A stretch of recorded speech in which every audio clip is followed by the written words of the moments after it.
Я приехала сюда уже 20 лет назад. Я полжизни здесь провела, и никуда я не собираюсь. Как и любила Россию, так и полюбила дальше. Ни в какой момент я не разлюбила, и никуда я не собираюсь.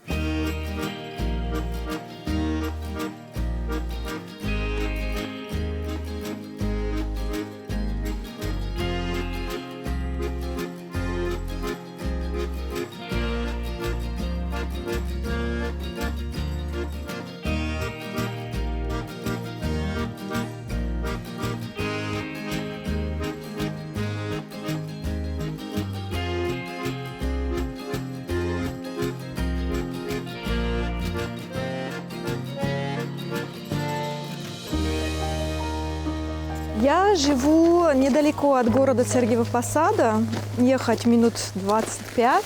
Мне прекрасно здесь, я родилась в Альпах, всегда жила в доме, поэтому для меня жить в квартире в городе это всегда было сложно.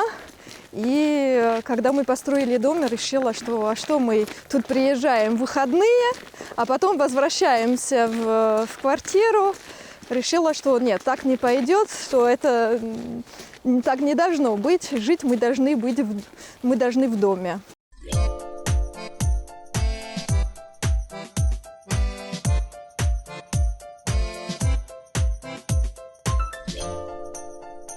Я приехала в первый раз в Россию в 2000 году, когда я еще училась в Гренобле в университете. Я даже не помню вот эти впечатления. Просто все было настолько другое, настолько экзотично. Я была просто в диком восторге, но даже не могу вот сказать именно от чего. Я вернулась во Францию, и это была просто трагедия. Я просто хотела вернуться в Москву, и все, и мой папа мне сказал: «Ну, у тебя виза открыта?» Да. Он говорит: «Да, езжай». Ну, у меня с детства все это началось, потому что когда я была совсем маленькая, когда мне было 1,5 года, у меня папа уехал работать в СССР, это был 1983 год, и для него это был вот такой опыт незабываемый, что с тех пор, как мне 1,5 года, я только об этом слышала, что русский язык самый красивый, что это прекрасная страна, и мы смотрели все фильмы, смотрели все передачи, все, что было, мы все смотрели. Мой папа меня всегда поддерживал, когда я сказала, что я хочу поступить в ИНИАС и учить русский язык, сказал: конечно, очень хорошая идея, давай. Потом, когда я сказала, что ой, смотри, у меня есть возможность по обмену уехать на год в Россию. Да, а куда? Ну смотри, вот Москва, вот Нижний Новгород, ну вот что-то там есть. И мы вместе с ним выбирали. И мой папа периодически сюда приезжает, он еще в октябре сюда приезжал. Рад, что мне здесь хорошо, я себя нашла, у меня дети есть, и ему даже и забавно, что его внуки говорят даже лучше на русском языке, чем на французском. У меня 2 детей. Роман, ему 19 лет, он родился во Франции, он родился в том же городе, где я родилась, в Альпах. И Мия, ей 3,5, и родилась она уже в России. Рома ходит в школу в Сергиев Посад, а Мия только начала ходить в детский сад. Да, по чуть-чуть, пока начинаем. Да, Миюша? А мне фрукты будешь продавать? Давай. Дай. Продавай мне. Une fraise. Une fraise. Tu me donnes une orange ou une mandarine?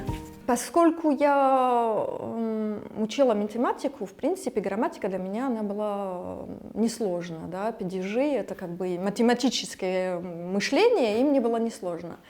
Сложнее всего, скорее всего, это такой совершенный вид, несовершенный вид. Да? Говорить, сказать.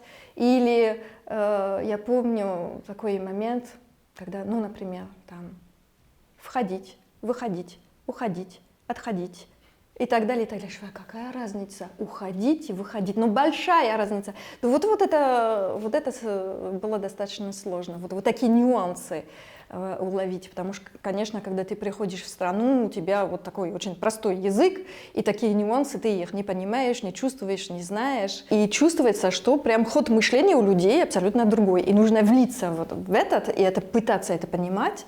И на это уходит не один год. Да, один раз... такое слово «липкий», например, что-то там я там с мужем, его там, мы как-то там летом, и что-то я трогаю, я понимаю, что я забыла слово, но я знаю, что он похож. Я так, лопки, нет, лапки, нет. Вспомнила. Липки. Да, в точку. Липки. И у нас так и осталось. Лапки, лопки, липки. Я очень увлекаюсь искусством, очень люблю картины. Много картин я привезла из Франции, какие-то я приобретала уже здесь, в России. Вот эта картина, например, она висела у моей мамы, у моей бабушки. Нельзя сказать, что это очень хорошее, да, произведение искусства, но это связано с семьей. Да. Это дом, который находится в деревне, где моя бабушка родилась. Вот это тоже я привезла из Франции. Вот эта картина, она висела у моей бабушки. А вот эту картину, например, мне подарили.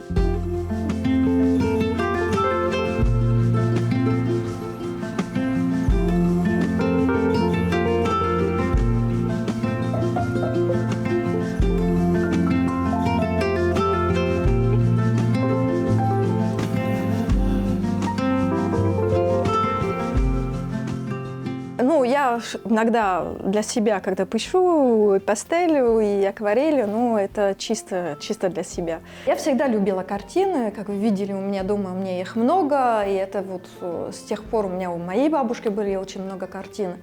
И я знала, что я хочу что-то сделать с картинами. Но при этом я не искусствовед, да, я знаю русский язык, я работаю в дизайне, но с картинами особо не работала.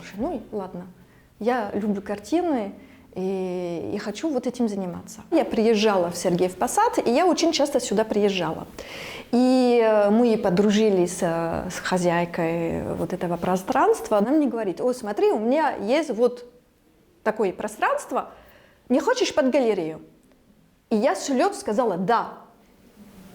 Потом я вернулась домой, я сказала «да». Ладно, так и будет. И вот так. На самом деле у меня не было такой... У меня была такая идея. Когда-нибудь, может быть, открыть бы картинную галерею. Но что будет прям так. Я пришла кофе попить, мне сказали: иди, посмотри, смотри, такое пространство. Хочешь? Галерея, здесь было хорошо. Да, хочу. Да, пошли. Галерея достаточно много времени занимает. Для меня важно, чтобы они были из Сергиев Посад, да, потому что мне очень нравится город. Кстати, у нас здесь отделение Союза художников, оно самое большое по количеству художников. И мне хотелось бы как раз их показать их работы, потому что их очень много, они прекрасные, но в основном художники сидят у себя в мастерской, там творят, а дальше, чтобы эти картины вышли из мастерской, чтобы дошли до потенциального покупателя, или просто чтобы люди их увидели. И я хотела как раз этим заниматься, им помогать, чтобы увидели их картины.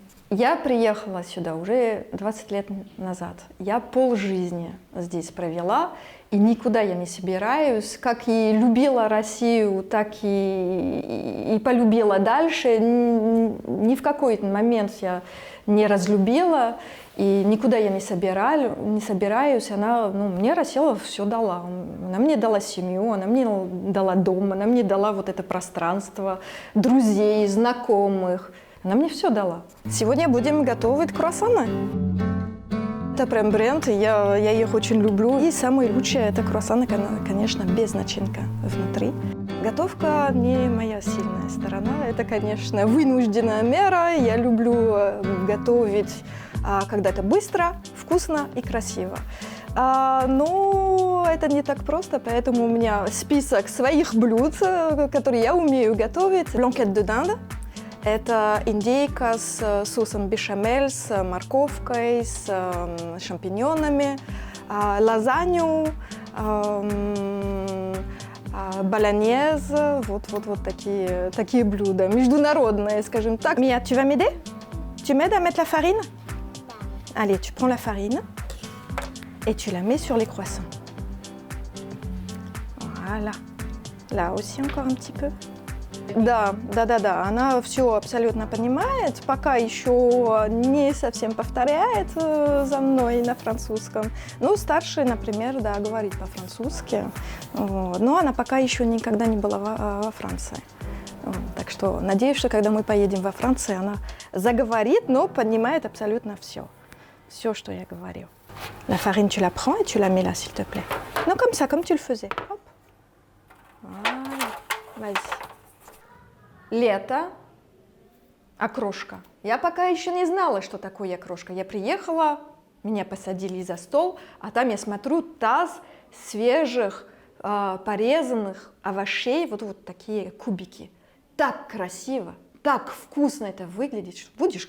Конечно, вот тут у меня тут накладываю. И я начинаю есть, и ты стоп! В смысле стоп? Сейчас подожди. Открывает дверь холодильника, достает вот такую бутылку, и там какая-то жидкость коричневого цвета с пузырьками. Это что такое? Это квас. А что это такое квас? А это вкусно. И давай заливать все эти прекрасные овощи квасом. Я смотрю на это, ты что, это как будто Кока-Колу вот тут мне в овощи налили. Я начинаю есть, и я не смогла. Вот это вот единственный раз, когда я не смогла. Русская кухня мне нравится. Не я готовила, конечно, но оливье и селедка под шубой у нас, конечно, на столе были.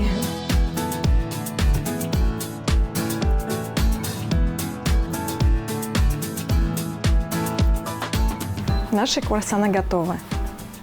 Вот этому сервизу 60 лет. Это Бернардо, это лимушский фарфор. Это дарили моему папе, как было принято тогда. Ему было 15 лет, и бабушка и прабабушка решили, что пора им подарить и фарфор, и хрусталь, и серебро.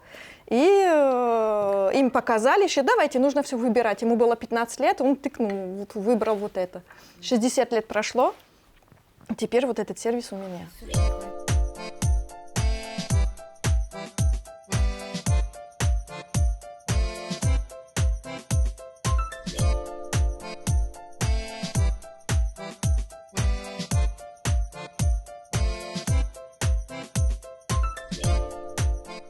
Ça y est, t'es déjà fatiguée, ma pupuce? Tu veux déjà aller te coucher? Et tu vas faire quoi dans ton lit? Tu vas fermer les yeux? Tu vas lire une histoire?